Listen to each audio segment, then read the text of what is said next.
Je m'appelle Enora Ledieu, je fais des études d'architecture, je suis en master 1.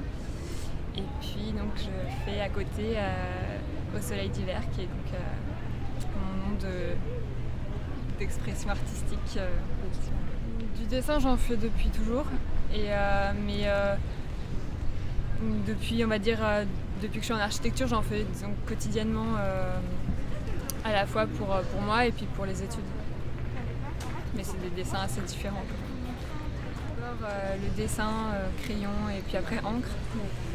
Je fais assez peu de couleurs, plutôt du noir et blanc. Et puis après la photographie un peu, en fait je la retouche beaucoup. Et puis la broderie c'est devenu plus tard, je ne suis pas une experte encore en la matière. Ok, donc comment est né le projet Au Soleil d'hiver ? Alors, en fait, cette année en Master 1, en architecture, on fait des séminaires, et donc on fait des workshops où on est choisi différentes disciplines, domaines d'études, dont un qui s'appelle expérimental. On est parti en semaine un peu d'immersion dans un territoire qu'on ne connaissait pas, qui est l'île de Ouessant. Et en fait, on avait un peu comme consigne d'appréhender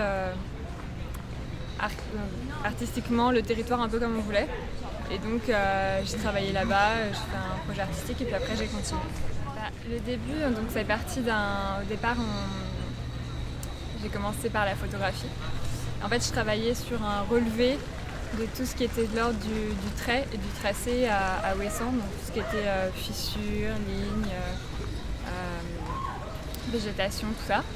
Et après, je suis rentrée, j'ai travaillé toute seule, je dessinais, je reprenais des photos sur Photoshop, tout ça. Donc c'est un peu un mélange. J'aime bien ce que fait Sheila Hicks, qui est une artiste américaine qui travaille sur justement le textile. Elle essaye de travailler, elle fait des grandes installations de broderie dans l'espace. Il y a une exposition qui a eu lieu à Beaubourg récemment.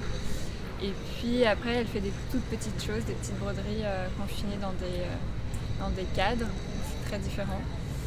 Et sinon, au dessin, moi j'aime bien les dessins de Man Ray ou des dessins de Jean Cocteau qui sont des dessins très très simples où il n'y a qu'un trait qui fait tout. Donc voilà.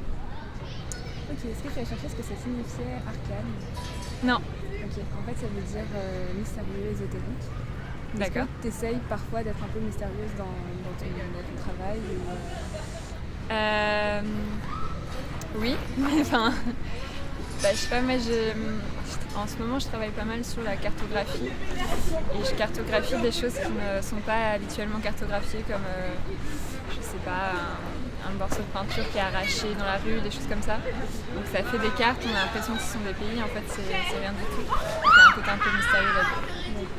Peut-être pour l'instant je travaille sur des A4, donc peut-être travailler sur un format plus important, essayer de recréer une carte, une grande carte peut-être. Vous avez parlé d'expérimental, moi je pense que c'est ce qui me plaît le plus dans votre manifeste, parce que c'est l'idée qu'on est dans un processus qui n'est pas fini et qui peut s'ouvrir à plein de médiums, et ça je trouve ça assez intéressant, et c'est ce que j'essaye de faire. Moi, j'utilise essentiellement Instagram. Je pense que ça correspond mieux à ça. On propose des images.